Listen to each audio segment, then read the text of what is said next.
Okay. ఇటీవలి కాలంలో depression అనే మానసిక వ్యాధి మనం చాలా తరచుగా చూస్తున్నాం. ఒకప్పటి కంటే ఈ వ్యాధి బారిన పడిన వాళ్ళు చాలా ఎక్కువ మంది అవుతున్నారు. ముఖ్యంగా యువత, స్టూడెంట్స్, అలాగే స్త్రీలలో ఈ డిప్రెషన్ వ్యాధిని ఎక్కువగా చూస్తున్నాం. యువతలో ముఖ్యంగా ఏమిటంటే ఇంతకుముందు కంటే ఇప్పుడు అకాడమిక్ ప్రెషర్ బాగా పెరిగింది. అలాగే వాళ్ళకు వచ్చిన ఈ లేటెస్ట్ టెక్నాలజీ కానీ, నెట్ కానీ, చాటింగ్ కానీ, ఫేస్బుక్ కానీ ఇలాంటి వల్ల కొన్ని సమస్యలు తెచ్చుకున్నారు.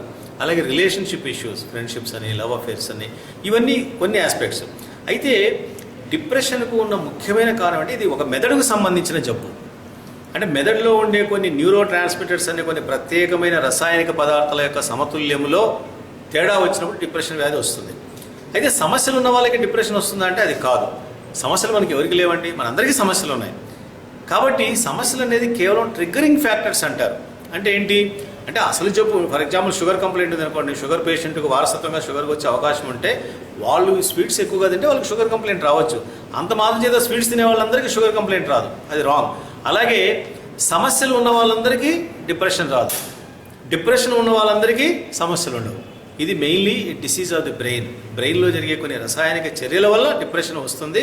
కాబట్టి డిప్రెషన్ అనేది ఒక వ్యాధి, అది ఒక డిసార్డర్ ఆఫ్ ది బ్రెయిన్. కాబట్టి దాన్ని మనం సైకియాట్రిస్ట్కి చూపించాలి. అయితే మొదటి దశలోనే గుర్తించాలి. లక్షణాలు ఎలా ఉంటాయంటే డల్గా ఉండడము, మూడీగా ఉండడము, ఒంటరిగా ఉండడము, బయటికి వెళ్ళకపోవడము, దేనిపైన ఇంట్రెస్ట్ లేకపోవడము, తర్వాత నిద్ర పట్టకపోవడము, దుఃఖించడము, ఎప్పుడు మనోవేదనగా ఉండడము, విరక్తిగా ఉండడము, ఇవన్నీ కూడా డిప్రెషన్ యొక్క ముఖ్యమైన లక్షణాలు.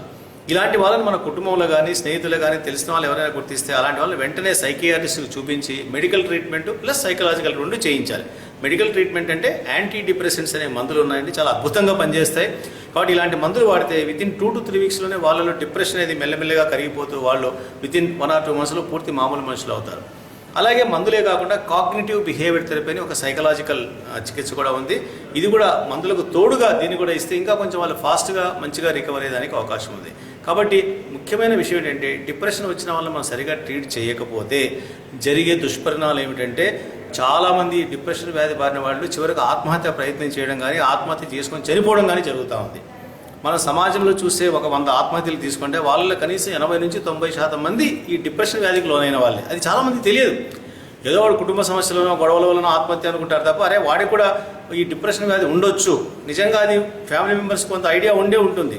అది వాళ్ళు గమనించి వెంటనే అతని మానసిక వైద్యుడి దగ్గర తీసుకెళ్లి చికిత్స చేయించి ఉంటే ఒక ప్రాణాన్ని మనం కాపాడిన వాళ్ళం అవుతాం.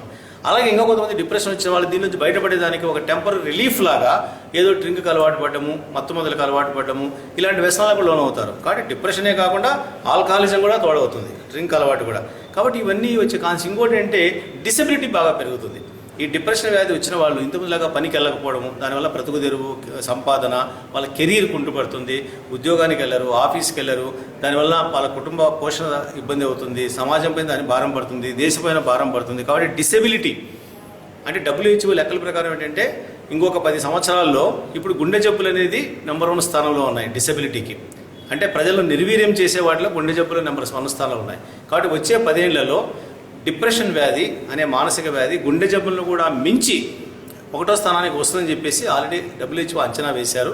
దానికోసం డిప్రెషన్ గురించి మనం అందరికీ తెలియజెప్పాలి, దీని గురించి మనం ఓపెన్గా మాట్లాడుకోవాలి. ఎవరు సిగ్గుపడాల్సిన పని లేదు, భయపడాల్సిన పని లేదు, బాధపడాల్సిన పని లేదు. ఇది మన శరీరానికి జబ్బులు వచ్చినప్పుడు ఎలా డాక్టర్లు చూపించుకుంటామో, కడుపు నొప్పో లేదా గుండె నొప్పో, అలాగే మనసుకు బాధ కలిగినప్పుడు దీన్ని ఎమోషనల్ పెయిన్ అంటారు. కాబట్టి మనసుకు ఫిజికల్ పెయిన్ ఎలానో ఎమోషనల్ పెయిన్ కూడా వచ్చినప్పుడు మనం సైకియాట్రిస్ట్ని చూసి లేదా కుటుంబ ఫ్యామిలీ డాక్టర్ని చూసి వాళ్ళ సలహా ద్వారా సైకియాట్రిస్ట్ దగ్గరికి వెళ్ళి సరైన వైద్యము, ఈ చికిత్స తీసుకుంటే తప్పకుండా మళ్ళీ వాళ్ళు మామూలు మనుషులు అవుతారు, జీవితాలను కాపాడిన వాళ్ళు అవుతామే, వాళ్ళు వాళ్ళ కుటుంబము సంతోషంగా మనశ్శాంతిగా ఉండేదానికి అవకాశం ఉంది.